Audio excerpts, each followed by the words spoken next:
Immigration. Learn more right after this. My college offers classes that meet my educational and career goals. With opportunities outside of the classroom, where the faculty know me by name. My college can prepare me for my career. I can earn an associate's degree and transfer credits to a bachelor's. My college is a state college within the university system of Georgia. My college offers courses that fit my schedule. It's where excellence begins. We are. We are. We are. We are GHC, Georgia Highlands College.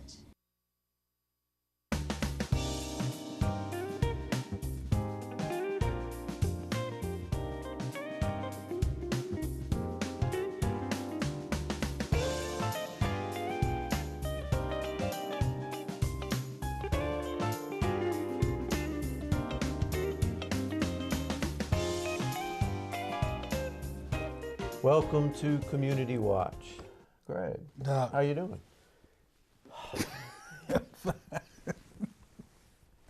I'm fine, brother.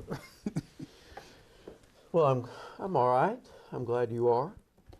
And I am, but I'm glad we was able to do the show that we're doing today, because this is a subject that I was very ignorant of, and because of my mentor, you have really provided me with a lot of information that's really helped me understand this whole immigration situation that we have.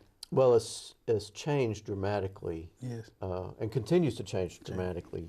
I want to say, I'm not really joking when I say almost on a daily basis, but I was not aware of the difficulties involved in this subject until I started mentoring, and I learned some of the issues and challenges that students that I worked with were having.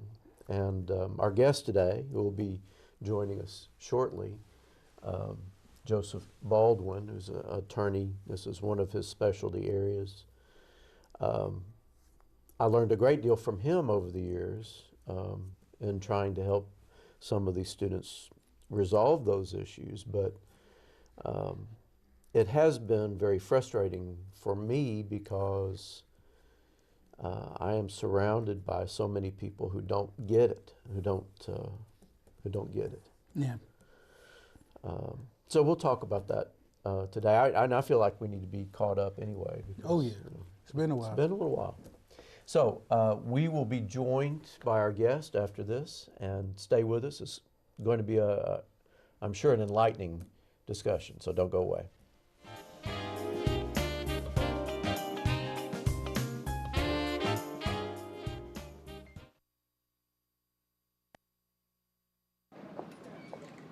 Hi, may I please have an application? Thank you.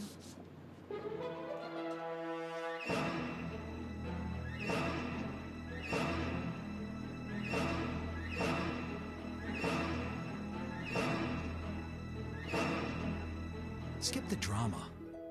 Get your diploma. Okay. Take that first step towards a better future. Find free adult education classes at finishyourdiploma.org. Welcome back to Community Watch. We're very happy to have with us today Mr. Joseph Baldwin. Thank you Welcome very much. Back. Glad to be back. It's been a little while. It's been a couple of years, actually. Yeah. So.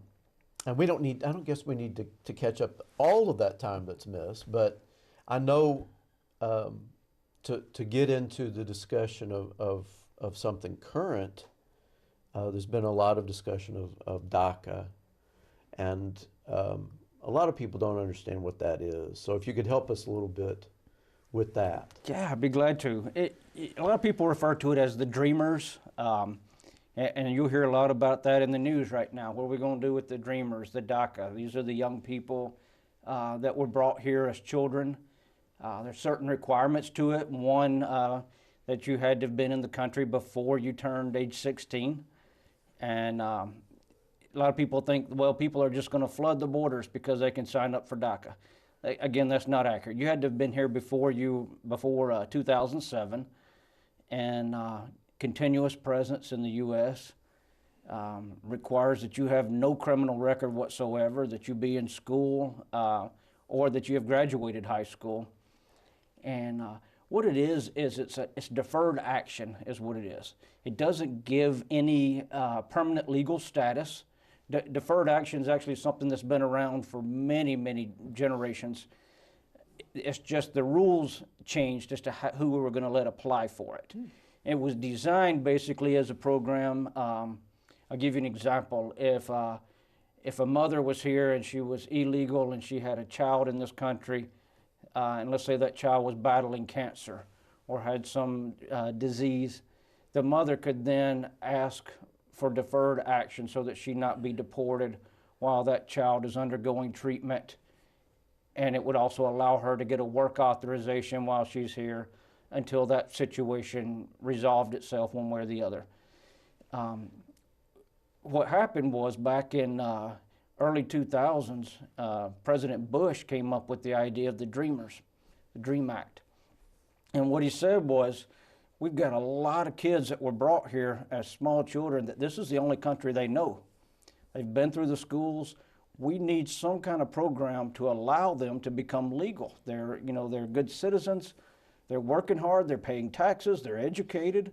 They're not breaking the law. We need some path for them. And that was right before 9/11 hit. And 9/11 happened, and everything became anti-immigration. And the DREAM Act died basically with 9/11. And it was never brought back again until Obama was elected. And what Obama said was, let's pass the DREAM Act. Unfortunately, he promised it when he was being elected. He said, first 100 days, immigration reform.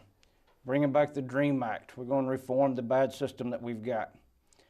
And Nancy Pelosi, unfortunately, chose not to do that. The Democrats didn't touch it.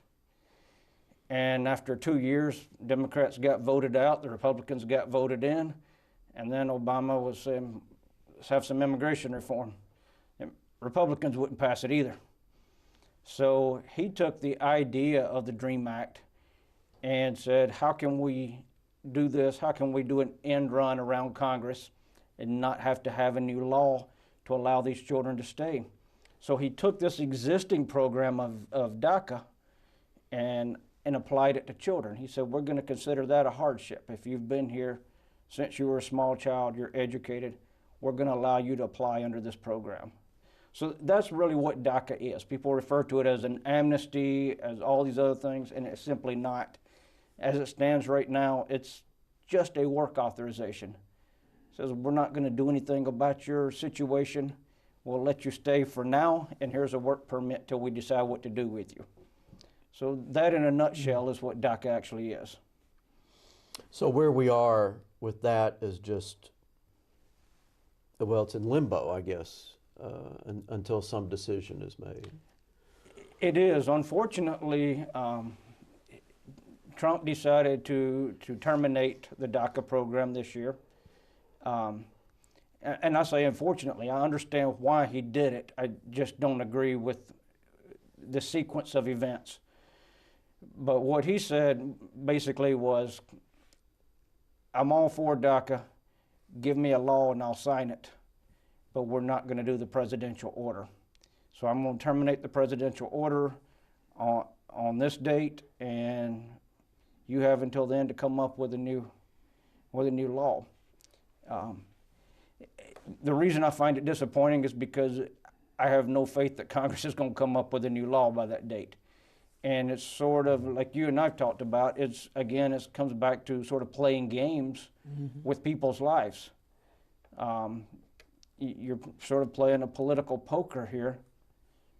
Oh, yeah. But there's people's lives involved. And so it's easy to think about it as, I'm going to use this as a negotiating tool.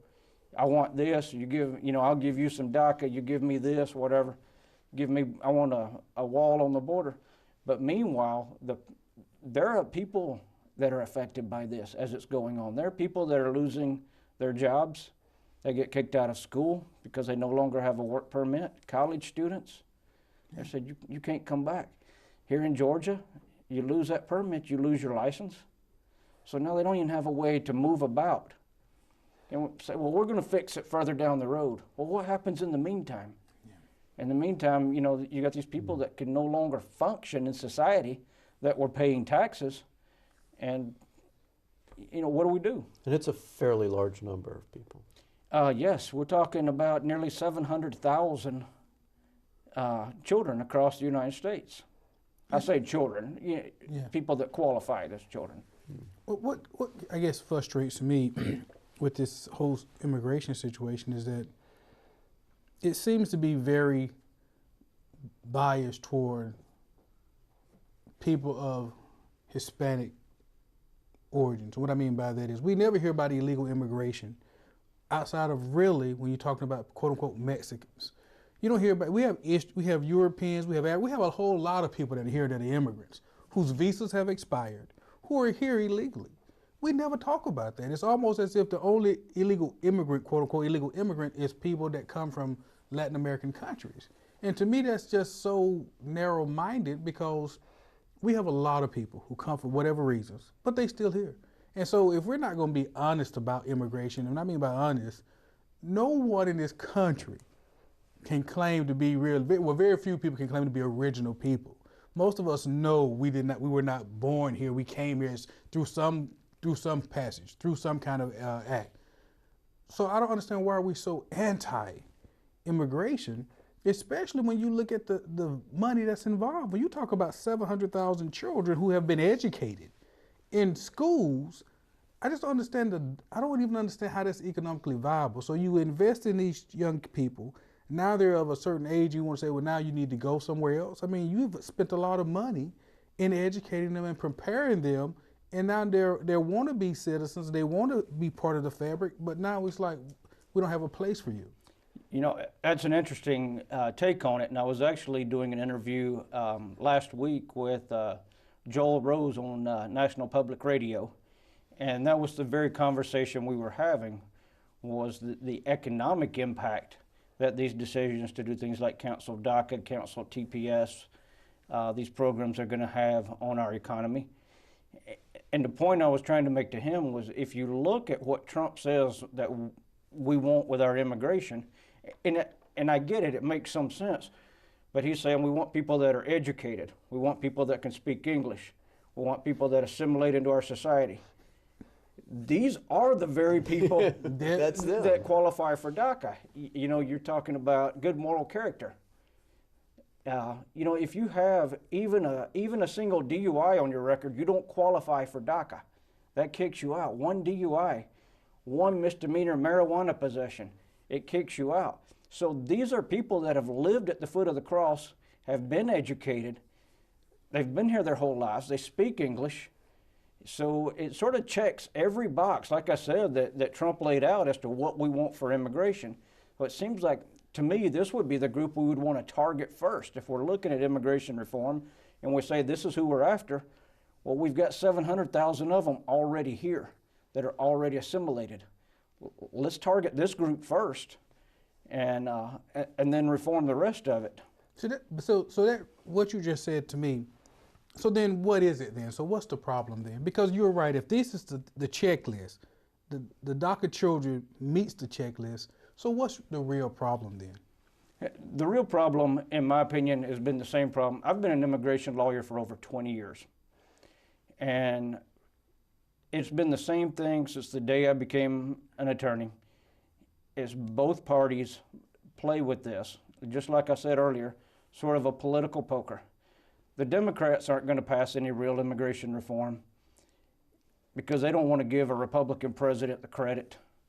Republicans aren't going to pass any immigration reform because they got the far fringes that are saying no immigration reform. We want everybody kicked out. And the left, you got the far fringes that are going open borders, amnesty for everybody, let everyone in. You got the leaderships that are out here on the ends. I mean, you look at some of the statements that have been made by both parties' leaderships, and you think, okay, neither side is viable. There's got to be plenty of room in the middle to meet. But it's a political game, unfortunately. I just don't see, you know, immigrants don't vote. They're not citizens. So at the end, at the end of the day, you really, you're not relevant in the true as far as the election. That's right. Yeah. Well, we've got to take a quick break here. When we get back, a lot more discussion, so don't go away.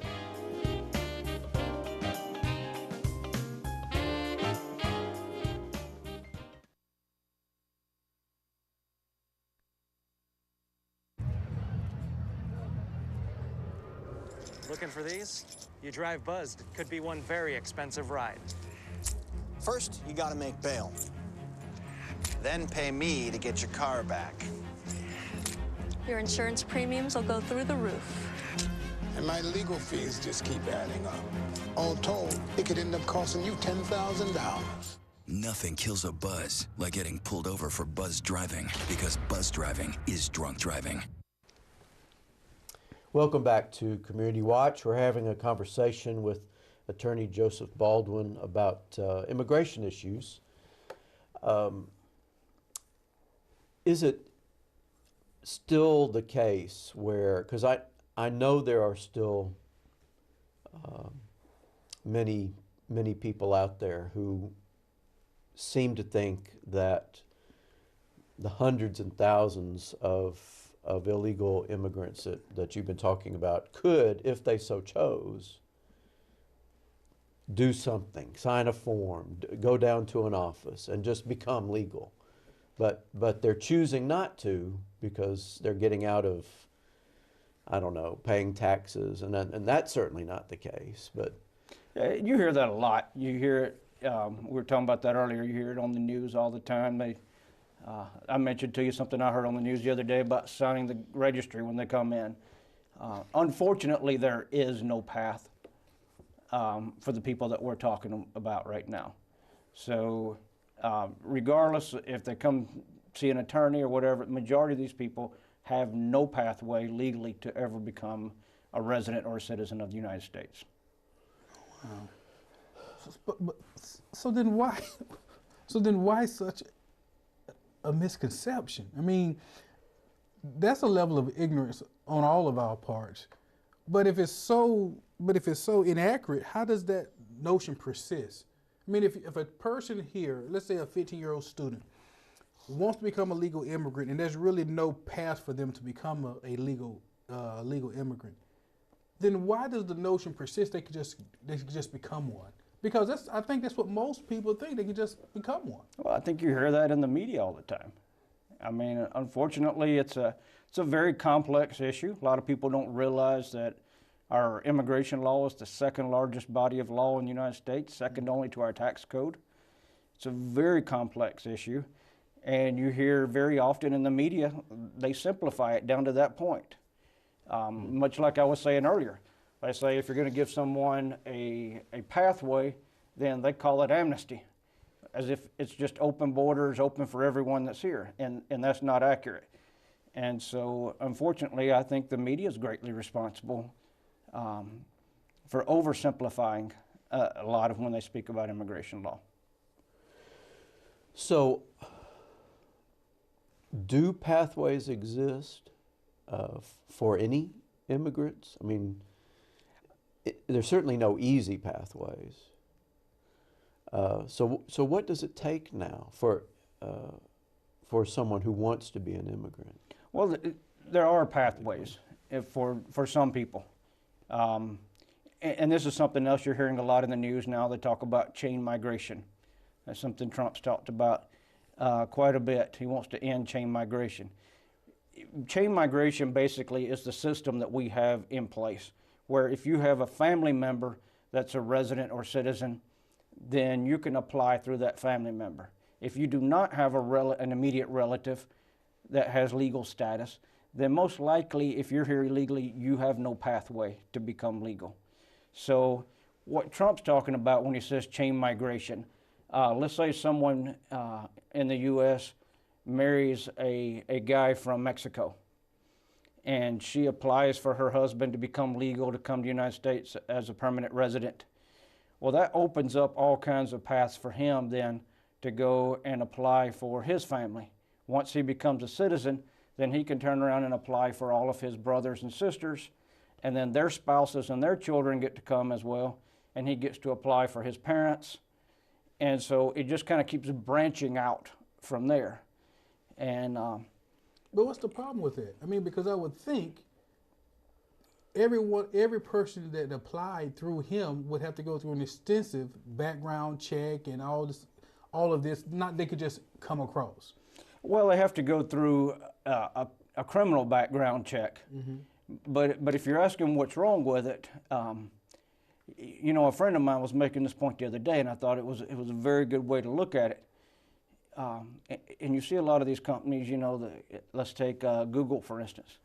If they hire somebody, if they come in and they hire John and say, we're going to hire you as a computer programmer, they don't then let John bring his brother and bring his brother's kids and bring his parents on board to work for Google, right? They're hiring him for a specific skill. When they go out and they hire somebody from India and from China and these different places that they bring in on immigrant visas to come in and work for their company, they're not bringing in siblings, they're not bringing in parents. They're bringing that person with a specific skill set who then gets to bring his spouse and his own children, but that's really it. So I think sort of the problem that a lot of people have with the system we have in place is, other than do you have a criminal background check, we don't really know anything else about the people that we're getting. Are we getting the highest quality of people? That's sort of the argument that Trump is making. Are these the best educated, the best and the brightest that we're bringing into our country? And with chain migration, you're simply saying, you got a family member here. Come on in. So, you know, there's an argument to be made on both sides of that, but it doesn't allow really for the government to back up and look at that and go, are we getting the best and brightest? Or are we getting people that we're going to add to the welfare rolls and they're just going to be a drain on society? All we're looking at is, do you have a criminal background? No? Well, come on in. So I think that's the big argument that's being made on that front. Now, and things may be different now, but I know of individual cases of family members who, say a parent here who was legal wanted to bring a son from Mexico. And there was a pretty extensively complex method for that to happen. I mean, a number, quite a few years, in fact, for that to actually physically occur. Now, is that still the case? That is the case. And what happens is, when you're talking about immigration law and you're talking about family-based immigration law, which is what we've mainly been talking about today, you look at whether or not someone's qualified as what's called an immediate relative. An immediate relative means it's a parent of a U.S. citizen that's over the age of 21, the child of a U.S. citizen that's under 21, or the spouse of a U.S. citizen. Those people we have no quotas on. You're immediately available. You can bring them in right away. But then when you talk about adult children of U.S. citizens, children and spouses of permanent residents as opposed to citizens, brothers of U.S. citizens, and sisters, we have quotas on those. We have a maximum amount that's allowed per year. And I'll give you an example. I think one of the categories, I forget, is I think there's 66,000 visas available per year. And the law says no more than 10% of those can come from any one particular country. So let's say we're looking at siblings of U.S. citizens. That means there's 6,600 visas available for Mexico, because we're going to have more applications from Mexico than most other countries because it's on our border. So what happens if I apply for 3 of my brothers and their spouses will automatically qualify with them and their children will automatically qualify with them? I'm not just using 3 of those visas. I may be using 15, 20 of those visas right there myself. So what happens is once you apply, they put you in line and say, once we get a visa available for you, we'll call you. We'll let you know. Some of those visas take up to 25 years to become available.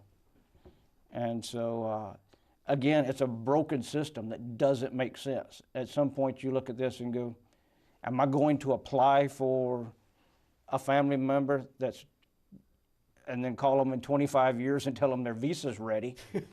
It's, they're probably not going to want that visa in 25 years. Well, you brought up an interesting point. So I guess one thing we don't talk about, citizenship versus permanent residence, because clearly that's two different things. Correct. And I think we kind of, well, I know me, I'm thinking them all kind of lumped in together, but they're not. So if you are a citizen, your immediate family automatically qualifies. But if you are a permanent resident, then you part of this pool. Your family's part of this pool. Yes and no. That's certain family members qualify immediately for citizens, and others don't. Others, there's a waiting list. So siblings of U.S. citizens, there's a long wait list.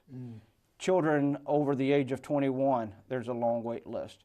Married children of U.S. citizens. If for example, if I had a son or daughter in another country and they were married, they go into a different category, and that's going to be a long waiting list. But you're right in that residents and citizens, that's two different things. When someone applies for immigration to the U.S., they must first become a resident before they can apply for citizenship. And they have to maintain their residency for either 3 or 5 years, depending on their situation, before they can apply for citizenship. So basically, it just boils down to the math doesn't work. We have 4 more people wanting to come into the country legally, but we have such a small number of spots available. So really, I mean, even if you, it's broken, because if we only have, how many, you said 66? Well, that would just be one particular category, but yeah. But I'm saying, but that number won't work, because the number of people that qualify for those visas and the actual number that gets in is astronomical. Yeah, and you have to look at when these laws were passed. I mean, most of our immigration system was set up under Kennedy back decades ago. And it's a whole different world that we live in today than even when I started practicing. I mean, you look at 21 years ago when I started practicing, my first year, the United States had 60,000 deportations that year. This year we had 2017, we had 2 million deportations. It's a whole different ball game that we're dealing with now than we were 21 years ago. These laws are antiquated. They don't work in the world we're in. Well, we're up on another break. We'll be right back. Don't go away.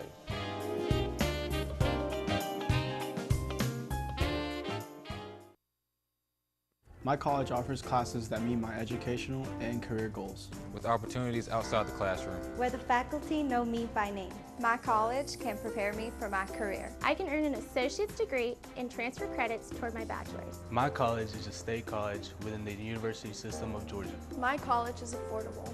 It's close to home. My college has online opportunities. It's where excellence begins.